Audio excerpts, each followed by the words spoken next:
Concentrate power. You're in the dog zone for an hour. Come on. You know the number. 1-900 hot dog. 1-900 hot dog. 1-900 hot dog. Yeah, 9,000. Welcome to the Zzone 9000, the official podcast of 1-900 Hot Dog, America's final comedy website. I'm a beautiful man with a villain's weapon, both hunk and heel. I'll switch sides mid-fight and hope you don't notice. I'm bullwhipping Robert Brockway. And with me is my tag team partner. They say no man is an island, but that's because they haven't met the human island. It's Seanbaby! I'm here to Kove, and I'm here to Kove. And our guest, he's a black man with a hammer. We're gonna call him John Henry. Whoops, uh-oh. I don't think you're allowed to do that. I'm sorry, Zak Koonce. No, thank you for giving me Tiny Zeus Lister. I had my fingers crossed on that one. You gotta hope that makes up for it. Yeah. I'm bald and brown enough, I think, where I'm overqualified to be referenced to Tiny Zeus Lister. I'm glad I got the big Polynesian guy. Yeah, you got the man island, the Isle of Man. Him up. His name's Tao Logo. Tao the Logo, guy we're talking yeah. about. I didn't this is recognize my him from wrestling, but like, it's a tough Google.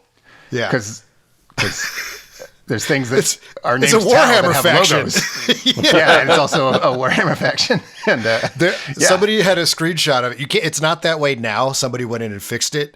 But somebody did a screenshot of his IMDb page. They're like, what is going on here? And it was his IMDb profile picture was the Warhammer faction logo. So Tau logo. And that was just Google just did a match, I guess. And it was him. Man, that's a brutal, like, for Warhammer to take your name. Like, you're never going to win that result. There's going to be nerds until the heat death of the universe, like filling forum posts with your name. You'll never... That's just like eating your memory from society. I don't follow Warhammer enough to know this for a fact, but I think there's probably a faction named after every person on the planet right now. Yeah, probably. Yeah. They're coming for the Robert Brockways and the Zak Koonces. Mm-hmm. Yeah. You just gotta hope that you get one of the fun ones and not like the fascist ones. Yeah. Yeah, for sure. So before we get started, let's do some plugs. Zach, where can people find more from you? Oh, I'm still a YouTube man, even though I'm slow as shit. You know, that's been our way for the last 13 years. We put way too much effort into things that probably don't need it. So I'm still keeping that tradition alive. You can find me over at Zach's Planet of Garbage on YouTube. I make fun things. That's the best way to describe them. And I'm still over on Arl Knots, too. Arl Knots at YouTube. Oh, that's how you say it? Arl Knots? Or is there another way to say it? Oral Knots. Oral Nuts. That's what it is. Suck on these nuts, Mr. YouTube. Every time it's funny, every single time. Every single time. People write in and they say, we love the homonym bits you do. Yeah. It's if we didn't deliver, we'd be letting the people down. Even though the channel... We have broken up as collaborators. It's still, the joke has to stay alive. Sean, how about you? Where can we find more of Sean? Is there a place? There is a place. Go to 1-900hotdog.com. I also put way too much work into stuff, but I'm fast. So we got daily articles from an all-star cast of the final comedy writers on the internet. You can support us on patreon.com/1900hotdog. Yeah, they're the last ones. Yeah, or just let all internet comedy die. Those are your choices now. All right, that felt combative. I'm slow because I'm not just writing words, all right? I'm doing sound design, voices, goddamn music production, all right? Let's just put for the record. Sounds like a chumps game. That was Why don't you just write stuff down? Yeah. I don't just do words, all right? I do word stuff. I do hand stuff. It's a good point. You're right. I was combative. It's like I said, I was playing Division 2 earlier, so I'm just fucking grouchy as fuck. My stupid guy sticks to every wall. You gotta use the walls. That's a good thing. You gotta use the walls of your lifeline. It's a good thing you stick to the walls. Well, if a guy with the flamethrowers comes, it's like, okay, time to go to a different wall. And then my guy's like, nah, I really like this wall. Ooh, this little box looks nice. Ooh, what's this railing? Let's just stop here forever and die in a fire. Now, from what I understand of your audience, they love this kind of stuff. Oh, they always stuff. say talk more about video games we're not playing. Yeah, exactly. Especially old ones with fascist overtones. I'm supposed to say undertones. No, they're not. That's They're pretty not over. Way undertones. over. Yeah, they got way over. Let's move. In the interest of moving on, I am also legally obligated to promote something. It's my new book. It's called "I Will Kill Your Imaginary Friend for $200." It's out right now in a bookstore near you. Probably. I mean, be cool. Don't tell the owners what I do here. They might kick me out. They will probably kick me out. But like, it looks like a real book. Go buy it. It's good. Go look at the reviews. It's an objectively good book. I no longer, if it seems like I'm kind of lost in these plugs, it's because I don't need to threaten you into buying it anymore. And like, I mean, end of an era. That was my thing, right? It feels weird. It feels weird without direct, actionable threats. I'll kill you? It just rings hollow. Yeah, a little bit. So we're I don't think post they'll buy compromat now. That's because that was like the big Yeah, part of the lead up. So I guess maybe it worked. I feel like I got some good compromat now on you, but I feel like it's outdated. Like it doesn't even matter anymore. Well, now, I mean, that's how promotion works, as Right. far as I understand it. Now that you have good compromat on me, you need to find something I to have promote using that. Right. I mean, it's too bad you used your plug already. Yeah, it's over. You got it next time. Next time, we're going to bring you back on. You can use your compromat. I mean, it's perfectly fair. It doesn't upset me at all. I guess buy my book. Or don't. I don't give a shit. Other people are. Fuck you. We're all really good at plugging. Actually, fuck you. Don't buy my book. I'm in jail and I like it here. Isn't that a song? Okay, today on the podcast, Martin Kove month continues. I know what you're saying. I know what you're saying at home. Don't worry. It's just a name. We're not going to exclusively talk about the back catalog of actor and White Frankenstein Martin Kove for an entire month. Don't worry, it will be longer than a month. Quick question. Yes, 'cause please. I did look it up. He's not dead, is he? You know, I didn't even look it up. I have no idea. What could kill him? Nothing, apparently, according to this episode. I think he's either dead or he's been in 12 movies this year. Okay. It's So he's doing a Bruce really Willis. God gonna damn have it. to cut another podcast. There's some more another compromat for you. podcast Put it in the episode. compromat pile. There you go. All right. Fair enough. We realized something going through Martin Kove's IMDb. He's been in 800 movies, and nearly every one of them is completely insane. Even the ones that he's just in for like 2 minutes. He's like a cheat code for finding hot dog material. Like I went to scan through his IMDb looking for what we're going to talk about today, and whoops, I wound up with a bookmark folder named Coves, and it has 30 movies in it so far. I didn't even get through the whole thing. Yeah. This is an astonishing one. Like, I don't know how I never knew about this show. It's amazing. It's like a prank. It's like I am the target It's like demographic. it's not real. Yeah. Yeah, I don't know. They made this like last week and be like, look what you guys missed out. You thought you knew the 80s. Yeah. So we're talking today about one of his only TV roles as a leading man. Martin Kove didn't get this a lot. It's an hour-long sci-fi comedy, maybe? Comedy-ish? Yeah. It's definitely trying actu- for comedy. Which was rare because they didn't do the hour-long shows that were trying for comedy. It's called Hard Time on Planet Earth. It's from 1989. This is rare. I found something very rare. It's not super common for a show's Wikipedia page to like kind of really upfront take sides about like with its wording. And in its own words, the Wikipedia page for Hard Time on Planet Earth says most critics detested the series. I can see their point, but they're definitely wrong. This show is incredible. It is such a distillation of what made like that time it's so special. Like the human experience of the 80s is distilled into just the most insane essence in this show.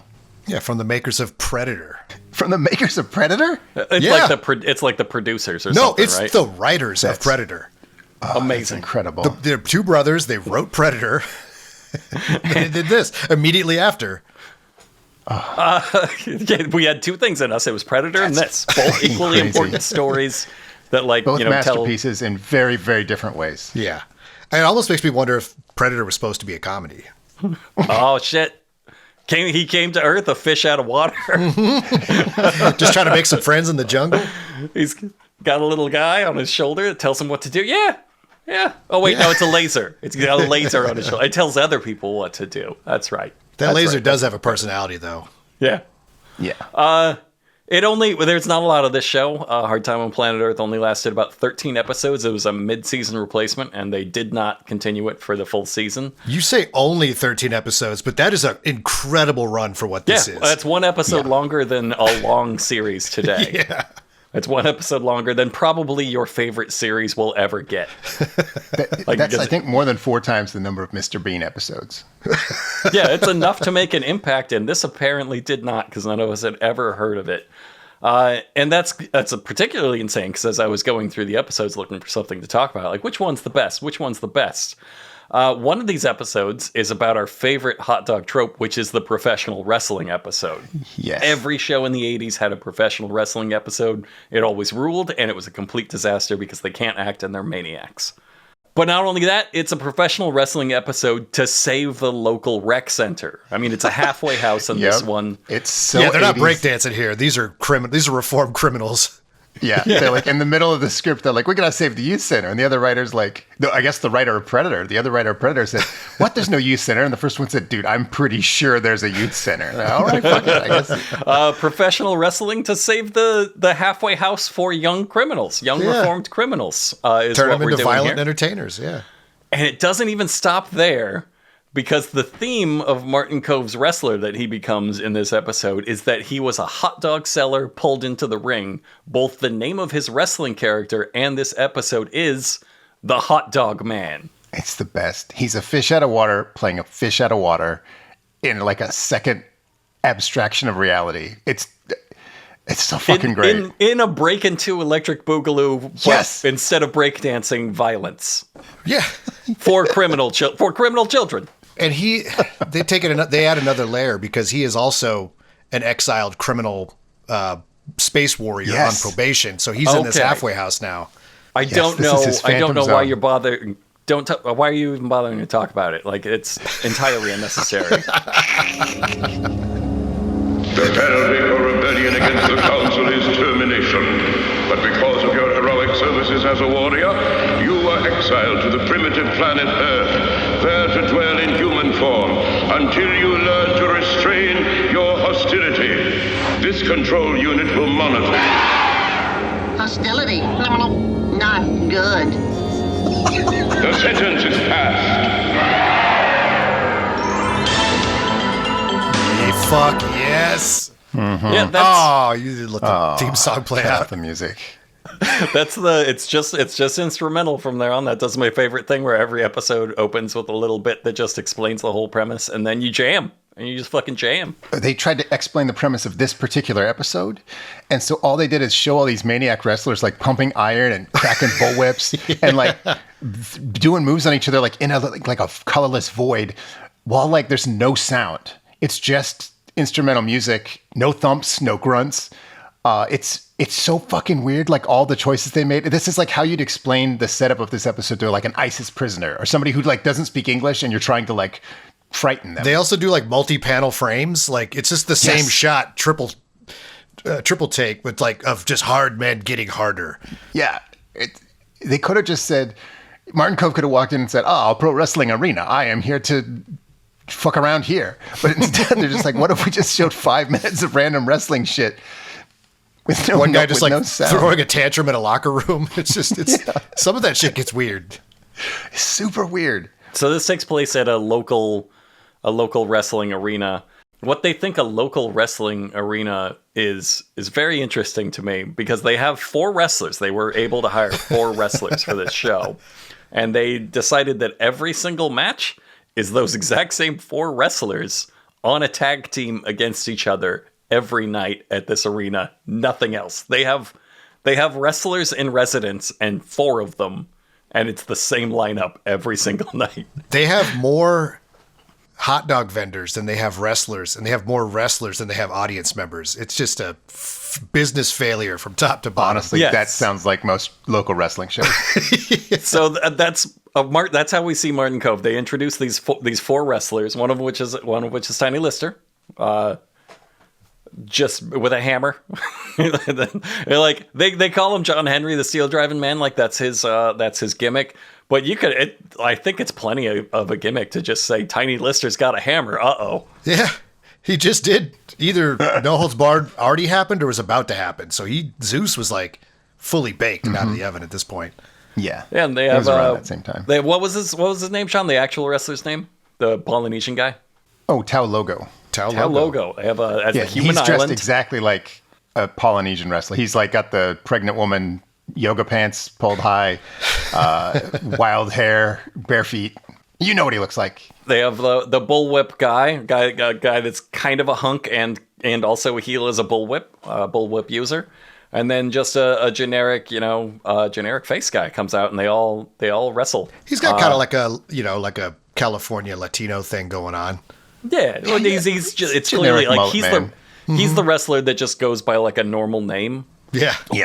Like I'm never gonna remember that. I don't know who that guy is. Regular I think Steve. Bullwhip guy kind of stole the show just because he kept the bullwhip the whole time. You know, they come down with their gimmicks and they put him somewhere. He kept it on the apron and just cracking that shit the whole match. He rules.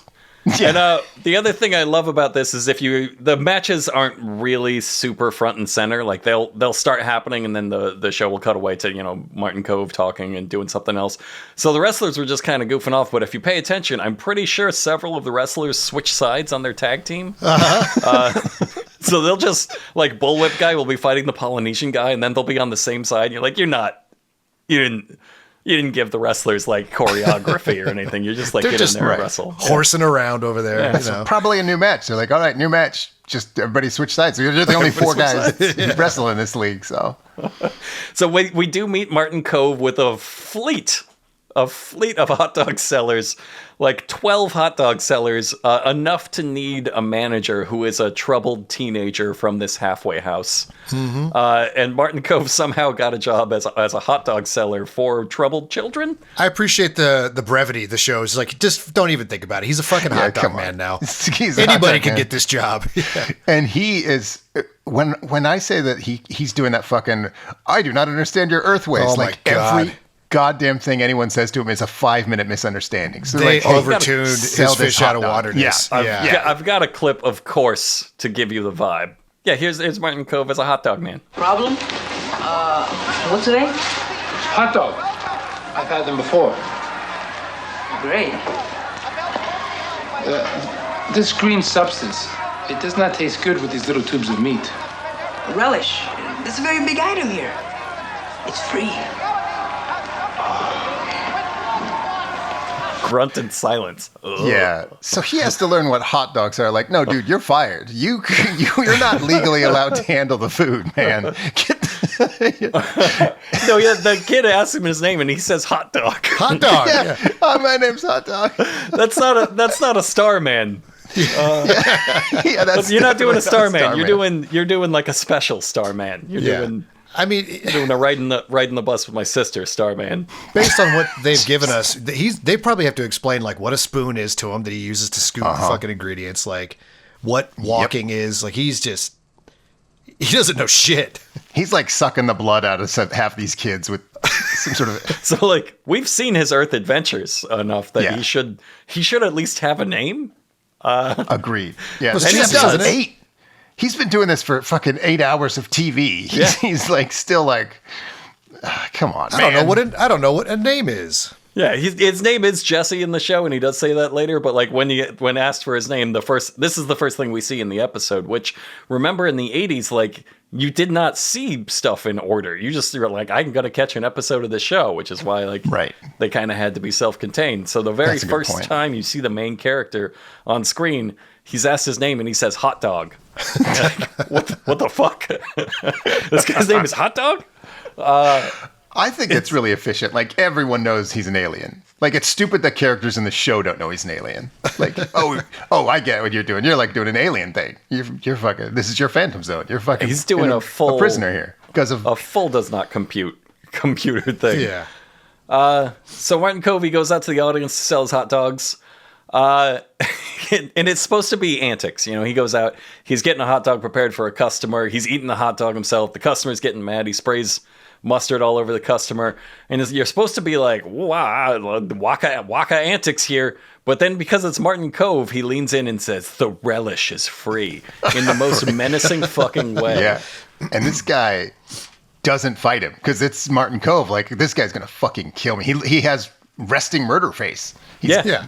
He has a primate skull under that skin. Yeah. So, yeah. You can't have that look. You need a very specific kind of like handsome. You need to look like Automan. You need to look like handsome but very harmless. Just approachable. This is a Barbarian Brothers script.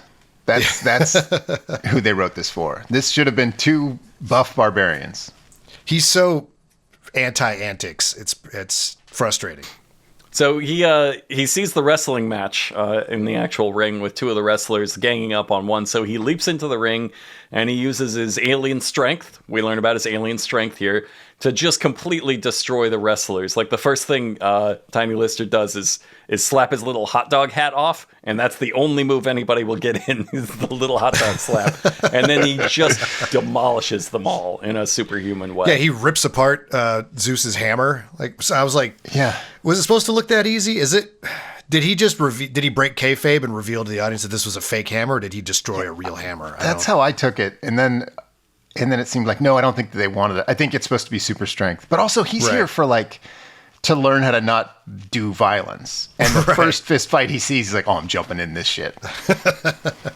Yeah, because he's a war criminal is the premise of this show. He's a war criminal who was too violent and pointlessly violent. He's like and a so Che Guevara or something. Like he was doing, it doesn't matter. He was when he's doomed to prison to planet Earth with like supposedly less of his strength. This is like his diminished strength. So he's Superman basically with like just a little sliver of kryptonite to keep him in check. Which he's still confused by. He's like, this human body's the nipples never leaked on my old form. Yeah, we says shit like that all the time. What is this fluid running down the pants of my human legs for the fourth time today? They take the Starman thing way too far. Like there's a line and you've made him like full superpowered murder idiot. Right. Which is on theory, I get why you cast Martin Kove for that, but there's also like a degree of innocent charm that he absolutely does not have at any point in the show. Starman seemed confused because he was so peaceful and benevolent. He didn't quite understand Earthways. But like Martin Kove's a war criminal. He came down here. He's like, this fight's not fair. I'm fucking jumping in there and fixing it. So he like has a sense of like right and wrong and vengeance and fair play. And it's like, these are complicated concepts. He can't just be a fucking dipshit. He's kind of a Thor, like the same kind of sentence, but also like a psycho Gorman. Yeah, like, we don't quite understand the scope of his space war crimes, but it's space, so you kind of imagine they're probably pretty impressive, like Thanos shit, Definitely. Yeah, he's completely destroyed some star systems. Also, so he beats up these guys and they're like, should we get the cops? And they're like, no, get him a standard contract. And I looked down at the timestamp. It is 9 minutes. It took them 9 minutes to get like a very confused alien into the pro wrestling league. I wrote down almost the exact same thing of like, my God, it's only been 9 minutes. This is so efficient. Like so efficient. You got it right in best. So she offers him a job, and I think it's this clip. All right. I'll play your silly game. You want a job? Yes, I would like to continue selling hot dogs, but I will be careful with the tubes. Hey, man, get serious. Annie's not offering you a job. She's offering you a career. A career? Wrestling. Professional wrestling. They'll train you, build you up, turn you into a household name. By the way, what is your name? Jesse. Oh, it's too wimpy. From now on, you're the hot dog man. The hot dog man. It took them longer to explain to him he's a wrestler than it did for him to become a wrestler. Yes. There's a lot to dissect in that clip. Chiefly, I just like when she asks him his wrestling name and he says Jesse and she's like, too wimpy. Like somewhere Jesse the Body Venture is just single tear. It doesn't know why. Can't explain it. But also, like, Get real, man. She's offering you a lucrative career as like a low-level professional wrestler. Right. No, not really. No. Like, he's Not probably really. right that he would make more money as the hot dog man. This is a dumb point, but it's possible that it was a direct stab at Jesse the Body. These are the Predator guys. Maybe he slighted them on set or something like that. It's worth thinking about. No, they were best friends on that set. I can't entertain anything else. I'm sorry. No, I know these I'm guys supposed tried to write a yes and Predator you. comedy, and all these serious macho beefcakes came in, and they're like, they're ruining our words. Fuck Jesse. Fuck Arnold. We didn't want beefcakes. We wanted skinny, sensitive men for this Predator I wanted story. Jean-Claude Van Damme as the alien. This joke sucks. I'm going to say this stuff will turn you into a sexual tyrannosaur. No, please don't, Jesse. That's so weird. No, And I'm I'm gonna saying drop- it's going in the movie forever. And gay slurs as far as the eye could see. Well, yes, it's the 80s, so obviously we wrote all of those down. Right. I'm keeping the gay slurs. That part's good. There we go. So now he's a wrestler. Now he's the hot dog man, and we learned that the wrestling lady, the owner of the wrestling league here, is being hassled by a big developer to sell the building. But she can't do that because not only is this a generational professional wrestling arena passed down from father to daughter over time, it also supports the halfway house for criminal children in order to teach them how to run professional wrestling arenas. The stakes They're here to have learn. never been higher. Real world skills she's pushing Stakes out have there. never been more 80s. Because they need to learn how to run professional wrestling arenas. Even though the point of this episode is that the wrestling arena is in so much trouble, it won't be able to afford to continue to support the halfway house. Enter our failing business, criminal children. So news of all of this is delivered by the owner of the wrestling building, the building that the wrestling arena is in, not the owner of the wrestling promotion league, whatever. And she is just a terrible, flustered actress who is so in over her head during all of this. Martin Kove leaves the arena. He's outside waiting for a bus, and we learn at this point, he has a little sidekick named Control. You saw him very briefly in the intro. I know I'm playing too many clips, but you have to get a sense of how every single scene with Control goes, because there's a lot of them. And Control sucks. Good. You are mastering the human transportation system. Yes, I like to ride this vehicle called the bus. But its propulsion system puts many poisons into the air. Yes, it seems to be a human trait. The inventions that make their lives easier also make their lives shorter. Control, you will note for your report that I've made great progress in my present place of employment. Very good. Yes, I was promoted from a hot dog man to a professional wrestler. And what are your new duties? To fight humans. No! It is wrong to terminate humans. It's competition for enjoyment and entertainment.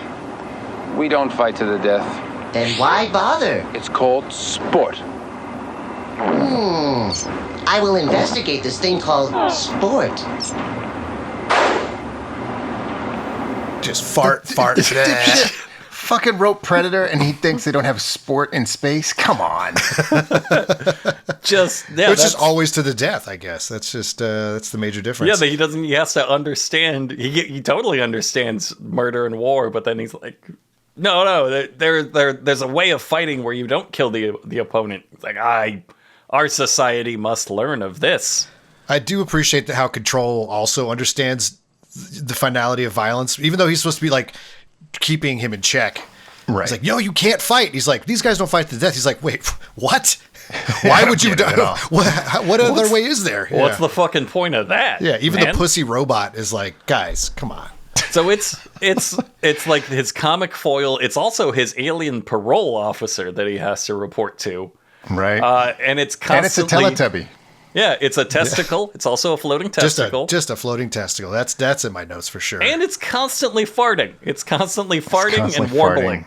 And I would say he's far, far worse with the Starman bullshit. Like, he thinks everything is like a sentient robot that he can talk to. So he'll say like vacuum cleaner, be like, oh, hello, beautiful vacuum cleaner monster. And then like there'll be 5 minutes where he's trying to fuck the vacuum cleaner, and then he'll just like misunderstand the noises it's making.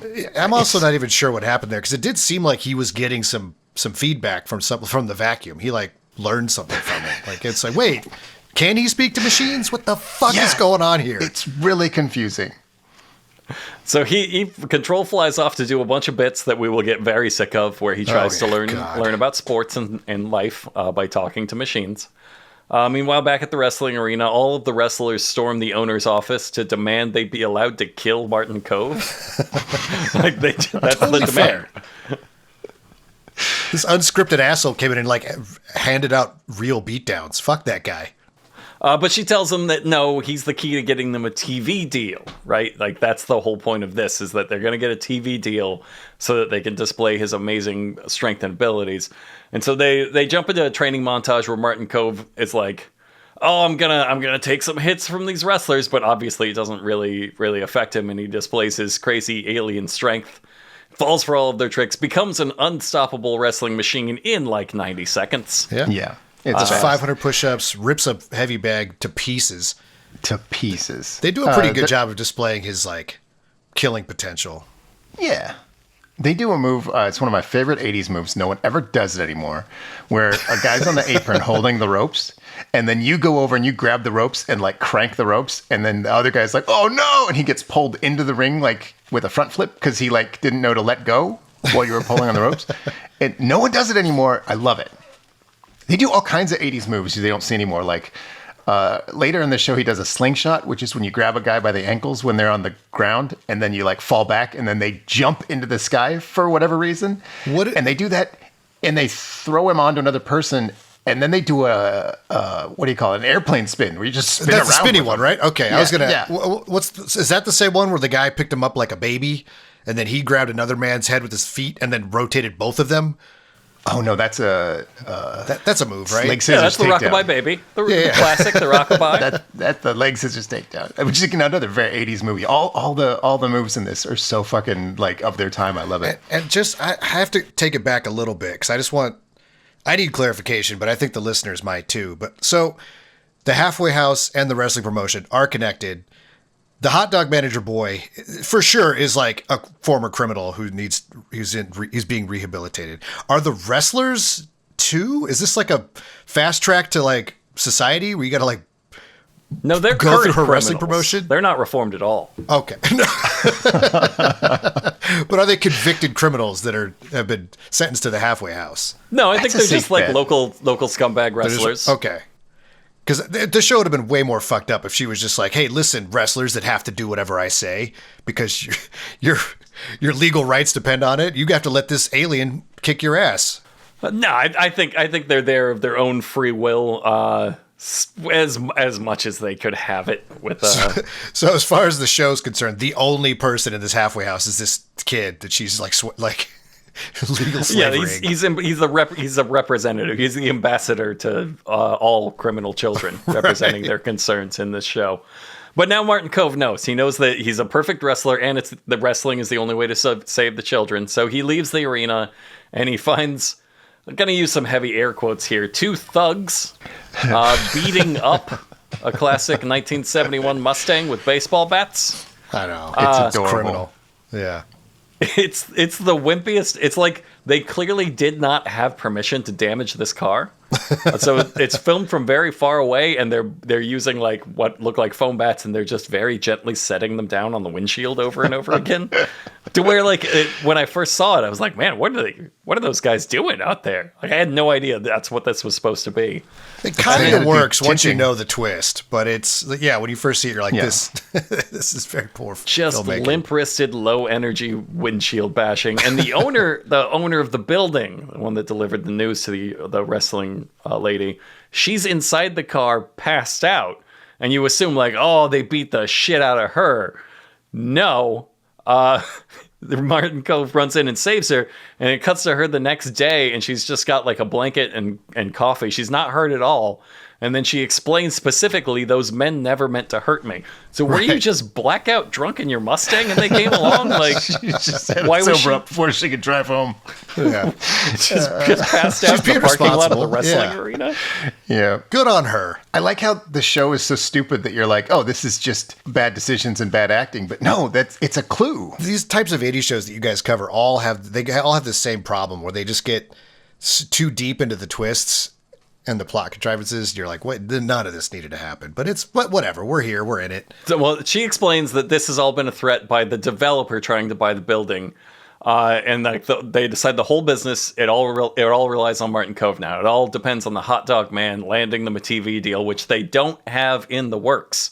It's not like there's a TV crew coming already. They're just like, the hot dog man will bring TV somehow. And sure enough, he does. I have a clip of his revelation here. The people are not paying to see the wrestling. Of course not. You are not on television. If the humans can see their games on television, why do they pay to fill the seats? Perhaps they come for the food. Nevertheless, it works. Let me show you a favorite entry from my video banks. The gorgeous ladies of wrestling. The perfect thing to say in any circumstance.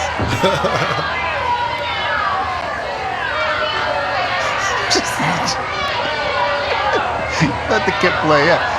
They are very popular. Note, their seats are full. I must meet these gorgeous ladies of wrestling. I had to leave the fart in there. You can hear it in his voice, but he's definitely experiencing what the humans call an earth erection. Yeah, he's definitely. I must meet these gorgeous ladies of wrestling. It's also good to know that his little buddy is a sex criminal too. He's like, my favorite memory banks. So Their he seats goes, are full, their bosoms are heaving. you will note. So Martin Kove goes to a glow show. He dresses as the hot dog man because it's his plan. Like, he's going to use it to get close. He's brought the troubled teen with him, which I don't think he should have done when he knew he was going to commit a crime, and this teen is on parole. I mean, technically, they're both on parole. So he brings the hot dog costume with him, walks one step into the arena, and then just dead charges the ring and leaps inside. Never pretended to sell hot dogs for a second. It had nothing to do with anything. One old man did try to buy hot dogs, but it's kind of sad. He's like gassed himself up so much because these like two people that he works for, like, you're going to be great. So in his mind, he's like, I am great. And he thinks that everybody knows who the hot dog man is at this point. So he walks in there. This guy's like, hey, I'm hot dog man. He's like, they know me here. And it's like, buddy. Yeah. This is a weird way to book wrestlers. Like, they could call them and say, hey, we've got a TV deal. We're local wrestlers. You probably know us because we're here. We're next door to you. Do you want to come wrestle with us? It's weird to just charge the ring dressed as a hot dog man after one show. To leap into the ring dressed as a hot dog man and say to the all women present, I would like to wrestle you. They call me the hot dog man. Like, there's surely a protocol for this already in place. Someone has tried this, I'm sure. Yes, yeah. I'm sure they actually have like code words for this that will bring security in immediately. But they wrestled the shit out of him because he won't fight women, and then they all agree to do the benefit anyway because the pervert who just got sat on by 3 women for free was a good sport about it. Yeah. He got pinned by just having his face sat on. So, great sport. Good job, buddy. They love this very strange intruder who doesn't understand his own boner. I do not understand the tubes of meat in any form. I am the hot dog. So he leaves and he gets attacked by the goons, the foam-batted, limp-wristed Batmen, who gently beat him about the shoulders with a rubber bat. And it lays him out, though, too. He's kind of a glass cannon. He has tremendous power when he's attacking, but then he just one little thwap across the neck, and he's... You gotta give it to the first goon, though, because he attacks him with the bat. He just catches the bat and grabs it, rips it in half, and the guy has no reaction. He's like, yeah, that's pretty tough, I guess. I mean, I did bring a foam bat. Like, I could probably rip that thing in half. It's a good point that they never really decide on like his strength and endurance. Like his stats are just constantly in flux because sometimes he'll like struggle with like get locked up with a guy. Just, locking shoulders, and he'll struggle like, oh no, he's fighting me off. And sometimes he'll lift up a car or some shit. Like, hold on. Which of the things can you do? Yeah, he rips a metal door at he rips it to shreds like a fucking grizzly bear with his bare hands, and you're like, well, how powerful are you? Because you were struggling with the baseball goons earlier. They won. They won that encounter. They walked away from it. And you could have just torn them apart. Like a salmon. I don't want to skip ahead too far, but I feel like a dock crane probably weighs 70 to 80 tons. Oh, yeah. And he shoved it faster than a moving car.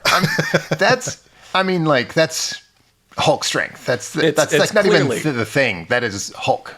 Yeah, that's like Omega power level that he's got towards the end. But then sometimes he'll just be like, oh, I can barely lift this heavy box. Like, what are we doing? You gotta establish. I don't know what the stakes are when you do this. Is he in trouble or is he just fucking around? That would have been a much better show if he had to just like his struggle was to just not gently tear everything that he came in contact with in half, including people. If like the two of those gorgeous ladies of wrestlers were just like paste. I mean, the problem with that is that you would have to like recenter that premise because like again you didn't serial watch stuff unless you were very lucky in the 80s. You just tuned into like whatever episode was on, so like they would have to establish that that's his struggle in every episode, which means every episode Martin Kove would have to tear a troubled teen into shreds with his hands and be like, oh no. That sounds like a great show. I've got to be careful not to do that again. Covered in human sauce again. It is all tubes of meat all the way down. So the troubled teen he shows up to wrestle. Martin Kove shows up to wrestle. The troubled teen notices he's hurt, tells him to get to a doctor, but Martin Kove says, no doctor, I must wrestle. And it rules. Yeah. It's too short to take a clip, but it rules. So all wrestlers die. It is. It's very in line with a professional wrestling attitude. So he leaves to go get ready. The other wrestlers enter the ring, mix it up. There's only 4 of them. The developers' goons sneak up to the lighting rig and cut the chains, dropping it onto the ring below. Martin Kove runs in just in time to throw all the wrestlers easily out of the ring and catch the falling lighting rig. And the audience loves this, and they start chanting "Hot Dog Man" for him. The wrestlers are all like dismayed now, though. Like we cut to the locker room, they're dismayed after this. They're like, "Oh man, now we're never gonna get our big break on camera because those lights fell down and it made us look unprofessional." That would have been the TV event of the century. That would have been leading news for months. Yeah, the whole audience is still on their feet out there chanting "Hot Dog Man" because it's the craziest shit they've ever seen. Yeah, if like John Cena caught a falling light grid, we would all be watching wrestling next week. Yeah. But they're like, no. And the show never says they're wrong. The show was like, oh, yeah, totally. That's right. A professional television, they would never be on board with the wrestlers being in actual danger. That's unprofessional. This is the worst one of all the show is when they're like, oh, we just had good luck or something. And like, I can't remember how they put it, but they're like, you have a rabbit's foot and a horseshoe. And then Martin Kove spends, I swear to God, 30 minutes going, well, rabbits do have feet, but horses do not wear shoes. What is, and I'm just fucking, do you not get idioms yet, you fucking space monster? His delivery here makes me think that Steve Katanski from Psycho Gorman may have watched this, because he does this, he goes, rabbits have feet, and horses wear shoes. Or do they? It's like, Gorman said that exact same line. It's I was a like, Psycho okay, Gorman line. Yeah, beautiful. I know you're not intentionally skipping all these bits with control at these various sporting events, right? Like, I absolutely am. I'm sorry. I was so over fucking control. Like I wanted to play like that first one so that you could understand why I skipped all the rest of them when he's just they're so bad. People need to know there's farting. like 17 bits where he's like on his own trying to figure out sports. Unrelated to anything. Just like, a scoreboard. These numbers must mean something. Yeah, blah, he blah, brings blah. back nothing of value. There's no wraparound. It's just they don't end in punchlines or anything either. He's just like, he'll just leave. And then you're like, why any of that? Yeah. And it happens a lot. Insane. I think it's supposed to be the comedic break between scenes. I hate it so much. It just makes you it really sucks. appreciate Martin Kove's comedy, honestly. That's Yeah, probably Martin why Kove it's rules there. in this as he plays such a convincing idiot war criminal. Like I would believe. Yeah, he So grew on me. the role- My notes at the very beginning was like, who turned this role down where they had to get Martin Kove at the last second? Like, this is such a weird casting choice. But then you watch it, you're like, no, this is pretty good. But like the 10th time he looks at somebody and sincerely goes, "I'm the hot dog man." You're like, "Fucking, this is perfect." Yeah. Yeah, he's not Born like for this shit. he's not pulling off the Starman bit, but he's pulling off his variant, which is that I'm a fucking murderer. I'm like a fucking murderer. Exactly. Who's taken a lot of hits to the head, and now I've been thrown into like Australia, like or something, and I've got to I've got to discover society as a fucking idiot murderer. It's like, And to be clear, he's not like he wasn't fighting injustices in space. Like from what I've read, the space was pretty chill. Like they had it figured out. It was a very peaceful way of life. And he says, "No, fuck that. Destroy." Like he was an actual criminal. He's not like a freedom fighter or some kind of secret good guy. He went against the council. That's what it said in the intro. Right. And I mean, the council. We all know what the council is. Yeah. Bunch of blowhards. I think one of the things that Martin Kove brings to it is that this show does a thing I love where in a scene, everyone has a different understanding of what's happening. Like, they don't know he's an alien, and he doesn't know what the fuck is going on. But then in addition to that, he's trying to be all friendly, but he has that menacing Martin Kove face. So everyone's kind of like really threatened by him. Anyway, I just love how everything's a misunderstanding, and it's just a giant mess of motivations. And that does come up later a lot in this episode.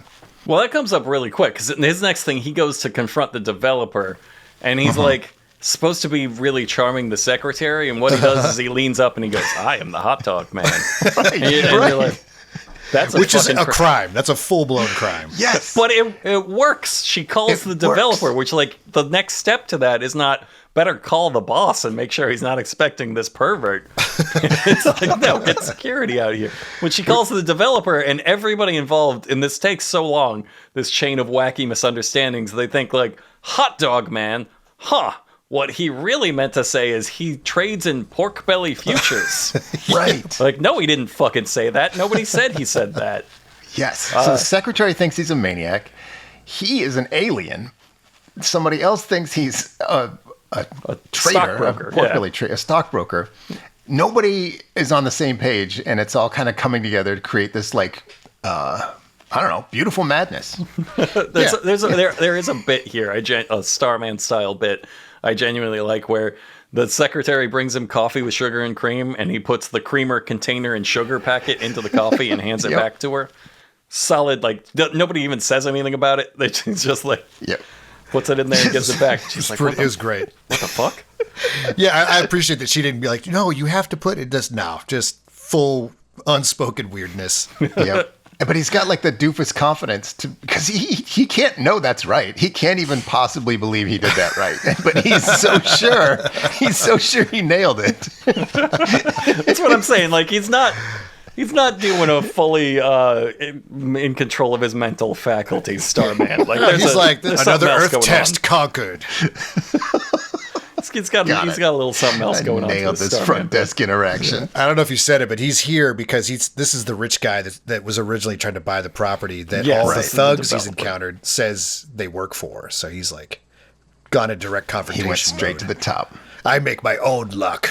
They're still doing the pork belly futures thing and like trying to talk to him like a stockbroker, and he's just talking about wrestling, and like, it's only a matter of time before they realize, like, somebody just let a professional wrestler into our business meeting. Right.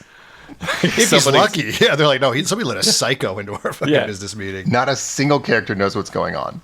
So, like earlier I was talking about it came together. It is not. It's nobody has any idea how they're getting out of this scene. But they do this great jump cut where he's like threatening the developer, and the developer's like, I'm going to call security, and it cuts away for a little bit. And when it cuts back, Martin Kove is just shaking him by the neck like a kitten, just shaking him over and over again. You're like, genuinely funny jump cut. Yeah, it's pretty good. And all the security is like, they eventually pan over and they're just dead. They're just all fucking dead. One guy's like annoyed, rolled up in a rug, and the other guy's like head first in a cabinet, unmoving. Yeah. Like he's done. Yeah, he fucking murdered him Looney Tunes style. And then this guy's like, I have no idea what you're talking about. Like, he went too far. He went past the guy who was doing the bad stuff to the head bad guy who isn't a bad guy related to this incident. So, again, just hit reset on everything. Everyone is confused. No one knows what's going on. And that's when Martin Kove gets to use his catchphrase. And I'm serious that this was the catchphrase of the show. They say it every episode multiple times. They probably sold merch with it. His catchphrase is, negative outcome, not good. Classic. Catchy, right? Saying it. Yeah, all the kids love saying negative outcome, not good. It doesn't quite have a where's the beef glamour to it, but you know. It's too long for a thong panty. Negative outcome, not good, accidentally murdered entire security staff of unrelated businessman to plot.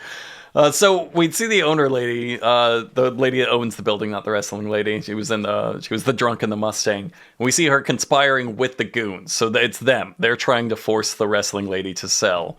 Right. Which means they handed down not a wrestling arena, but a wrestling lease in a building. Yes, it was never hers. It's just she just doesn't want to break a lease.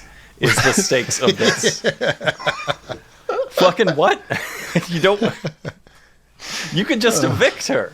Like, you could just you can do that. You might have to pay a small fee, I guess, depending on the stakes of your contract. No, it's a halfway house. There's not a court in the world that would not give her the what she wanted. It's just absolutely insane and pointless, all of it. I love it. In the locker room, all the wrestlers are heartbroken at like losing their home venue, which they're right. This is a really sweet gig as a wrestler to get like 4 wrestlers just stay every night, all night at the same gig. It's a tag team residency. Tag team residency. It must be. It must be like one of the most valuable jobs as a professional wrestler. That stability.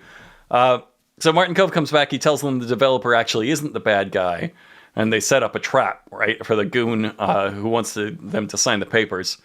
They get him to come to the ring, to an actual wrestling ring, to sign the papers, which is like, that's your first. I'm not getting in a ring. They have all the lights off, so like the whole arena is dark except for the ring. And the goon's like, "Yep, gonna walk right into that ring. That's a normal place to sign papers." Once you step in a ring, it's full permission to just use your body for wrestling. Mm-hmm. There's heavy breathing in every direction, every shadow.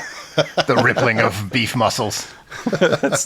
So all the wrestlers jump into the ring, and he can't be surprised at that point.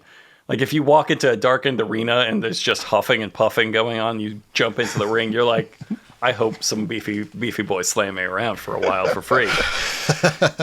I love it, too, because he has information, like 2 things that they need to know. And he was like, I'm not going to say it. And they body slam. He's like, all right, I'll say it. And then he's like, I'm not going to say the other part, though. And they body slam. Okay, I'll say the other. I'm like, I could have gone so quick. 50 more of those bits. I love it. Yeah.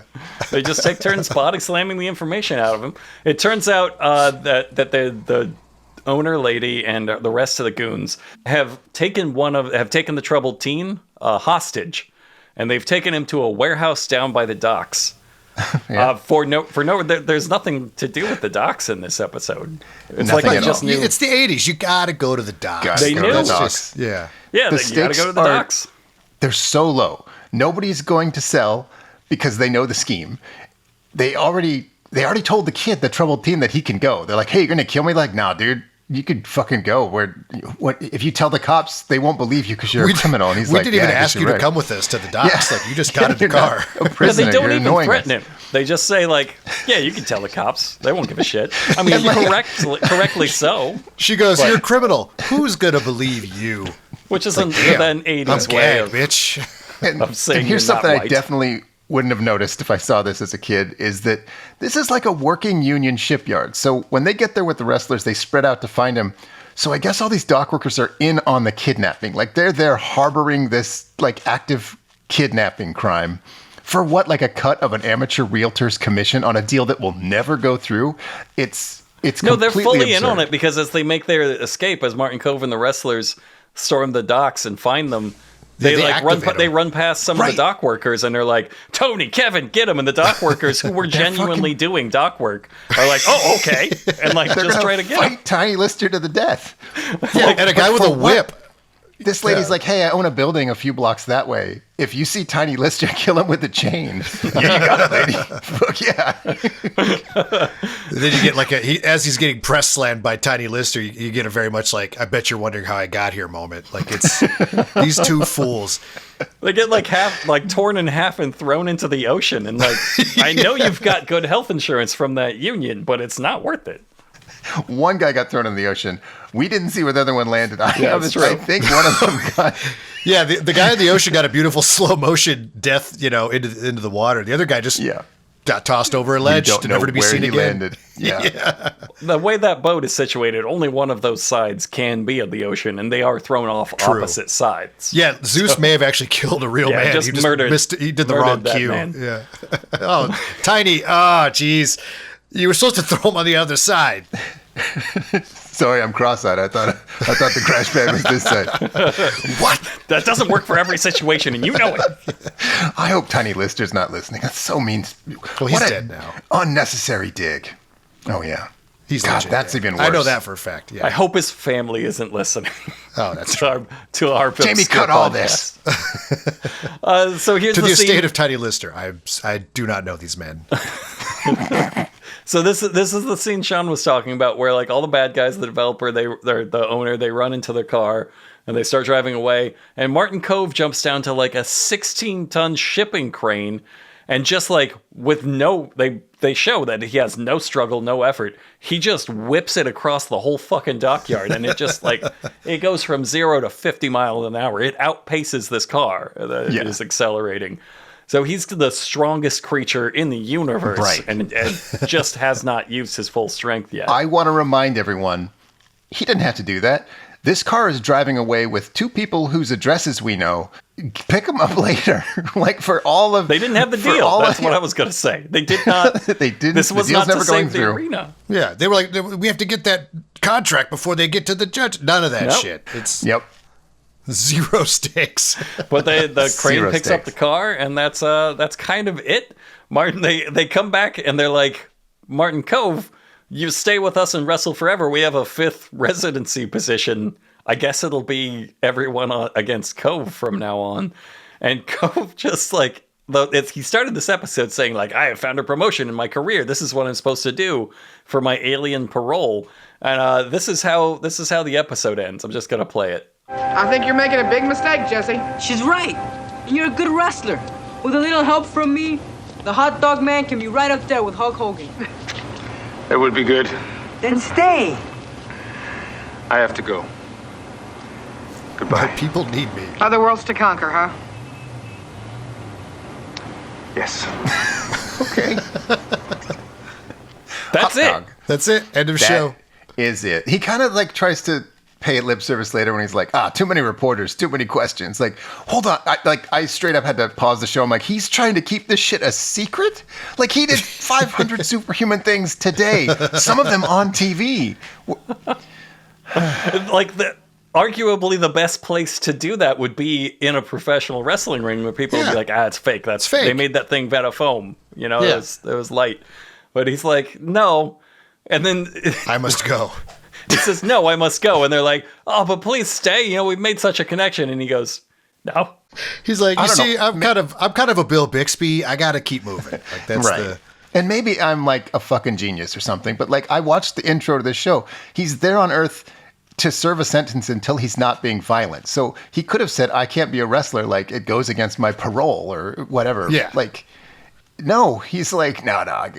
The secret thing. Like, no, you're not Bill Bixby. This isn't the Hulk. You're... That's a prime, like, opening to be like, no, professional wrestling, too violent for me, right? Wink. Yep. Like, oh, it's all real, right? Me, the Right? destroyer of stars. I couldn't possibly. But instead, just like 15-minute silence and then, yes. Yes. Yes, time to go. It just totally forgot his line or something. They're like, fucking leave it in. And then he walked away, and they just were like clearly expecting more. They're, And they're just you do the thing that you're not supposed to do, but you think too much about it. Like they're ruined now, right? Like the hot dog man was their only chance to Yeah, get out that of was the their financial shot. pit they were in. So they're they fucked. didn't get And they that have a TV really deal. hostile landlord. Yeah, Whether she's in jail or not, they are not friends. yeah. And those, at best case scenario, all of those criminal children are learning about the world of the career opportunities in the world of professional wrestling from a failing professional wrestling house. So they have no futures. And that's the end. What did we learn here today, spaceman? Negative things. I learned I hate that Negative fucking outcome, robot. not good. And then they tried to fucking shoehorn in some wrestling line at the end. He's like, surely there are easier jobs. And then Martin Kove says to the little robot testicle, he's like, yes, but where else can one become? And then a 4-minute pause. The main event. You're like, what the fuck does that mean? Yeah. What? That's not a callback to anything. It's so weird. Did you think your name was the main event? You were Hot Dog Man. You were a hot dog man. I don't think he ever like wrestled in a show. Where The one else he- could someone he become was- the hot dog man? That would have made more sense. Okay. I genuinely thought when you sent this to me, I read it wrong. I thought this show was just called The Hot Dog Man. I was like, fuck, yes, let's go. Martin Kove and the Hot Dog Man. Yeah.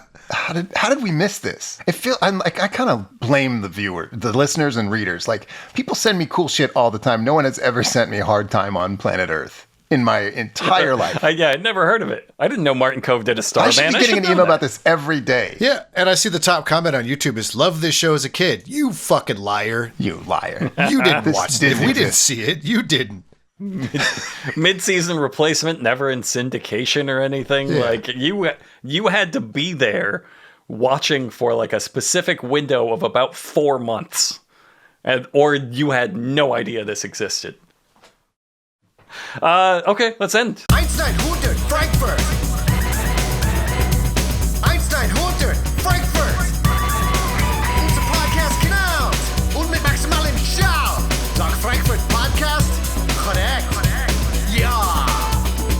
Der Kraft ist nicht gratis, nicht ohne. Schick die in die Hundezone. 4 eine Stunde.